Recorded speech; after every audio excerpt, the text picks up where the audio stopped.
Ke informasi selanjutnya, pemirsa, Kejagung kembali menetapkan 8 tersangka kasus korupsi pemberian kredit PT Sritex. Penetapan tersangka setelah penyidik melakukan gelar perkara. Dari 8 tersangka, 7 diantaranya pejabat Bank DKI, BJB, dan Bank Jateng.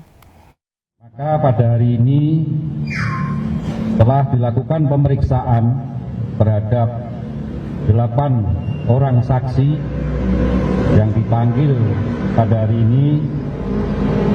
Penyidik berkesimpulan telah melakukan gelar perkara juga menetapkan 8 orang tersangka.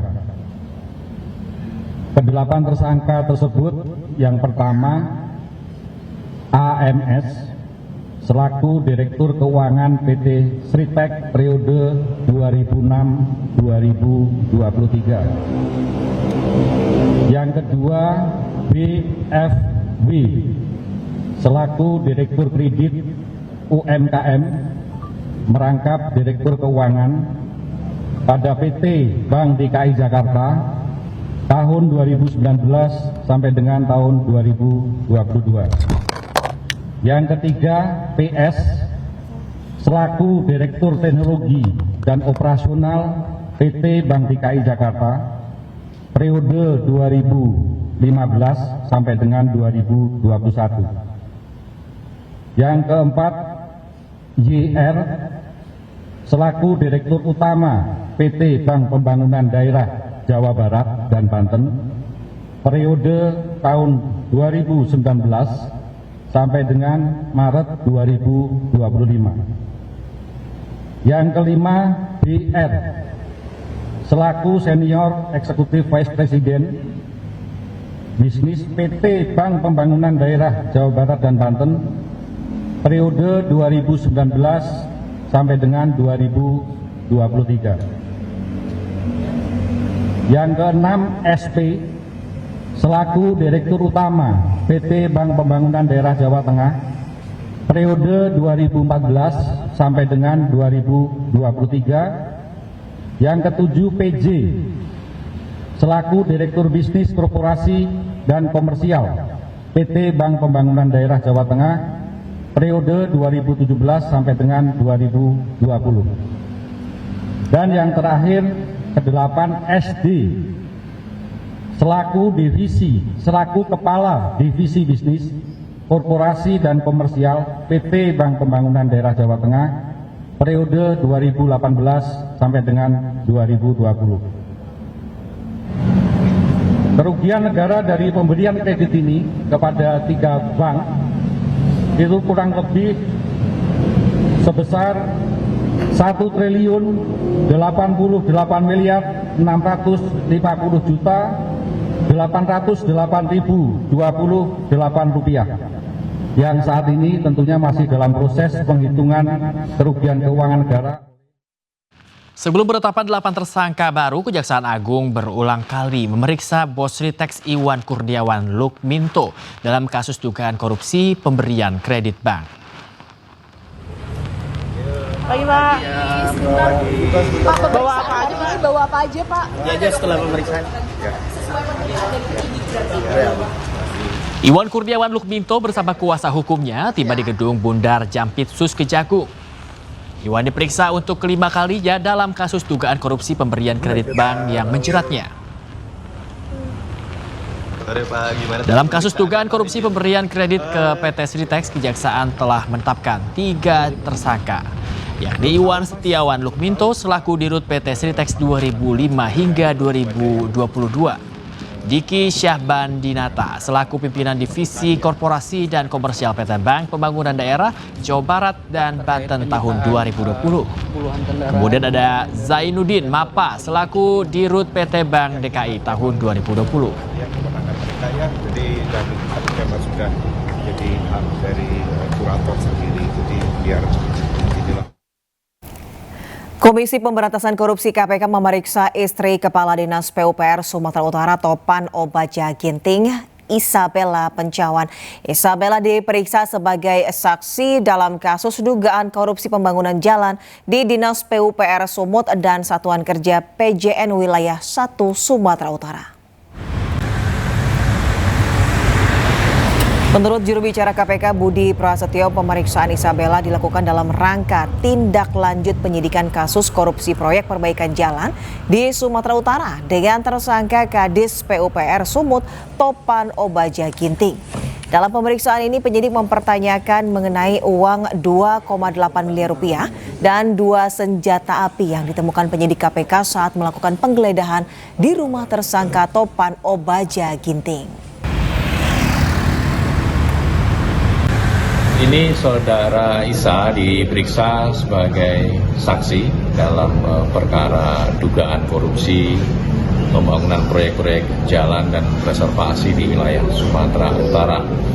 Saksi didalami diantaranya terkait dengan hasil penggeledahan yang KPK lakukan sebelumnya, yaitu di rumah tersangka TOP, ya, yang tentu juga menjadi rumah saksi Isa, ya.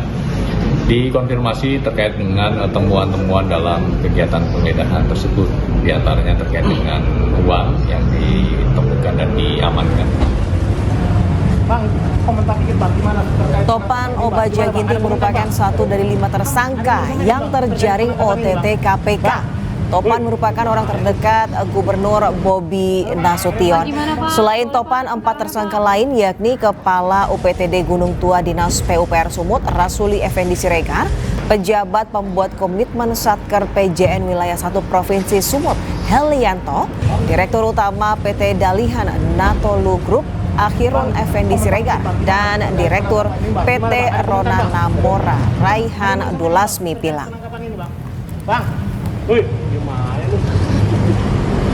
Halo Bang. Pak, gimana Pak? Boleh Pak, keterangan Pak? Kementerian Imigrasi dan Pemasyarakatan menyatakan Riza Khalid, tersangka kasus dugaan korupsi tata kelola minyak mentah, berada di Malaysia. Sebelumnya Kejagung sempat menyatakan jika saudagar minyak itu sudah lama berada di Singapura.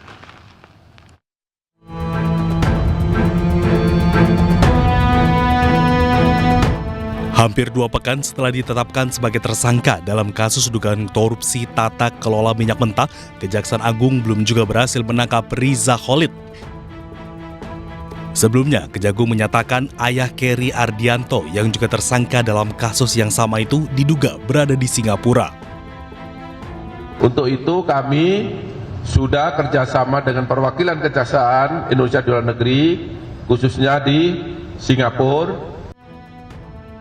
Sementara itu, Wakil Menteri Imigrasi dan Pemasyarakatan Silmi Karim menyatakan sudah mengendus keberadaan Riza Khalid. Saudagar minyak itu rupanya selama ini berada di Malaysia. Dari catatan imigrasi, Riza Khalid sudah berada di Malaysia sejak Februari 2025 atau sebelum Kejaksaan Agung mengeluarkan surat pencekalan. Kementerian Imigrasi dan Pemasyarakatan juga memastikan akan berkoordinasi dengan otoritas imigrasi dan kepolisian Malaysia untuk memantau Riza Khalid. Riza Khalid menjadi satu dari 18 tersangka dalam kasus dugaan korupsi tata kelola minyak mentah dan produk kilang PT Pertamina. Kejagung mencatat akibat persekongkolan jahat itu, negara dirugikan hingga 285 triliun rupiah. Tim Liputan iNews melaporkan. Kejaksaan Agung mengajukan surat ekstradisi untuk tersangka Juristan yang disebut sedang berada di luar negeri. Sementara masyarakat anti korupsi menyebut ex anak buah Nadiem tersebut berada di Australia.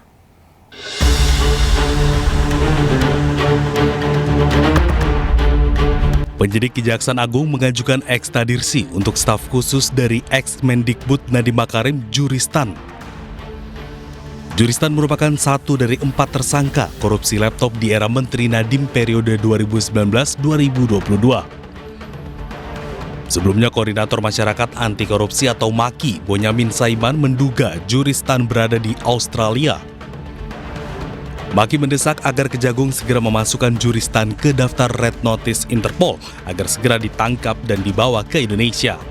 Dalam bentuk Kejaksaan Agung harus menempuh 2 upaya.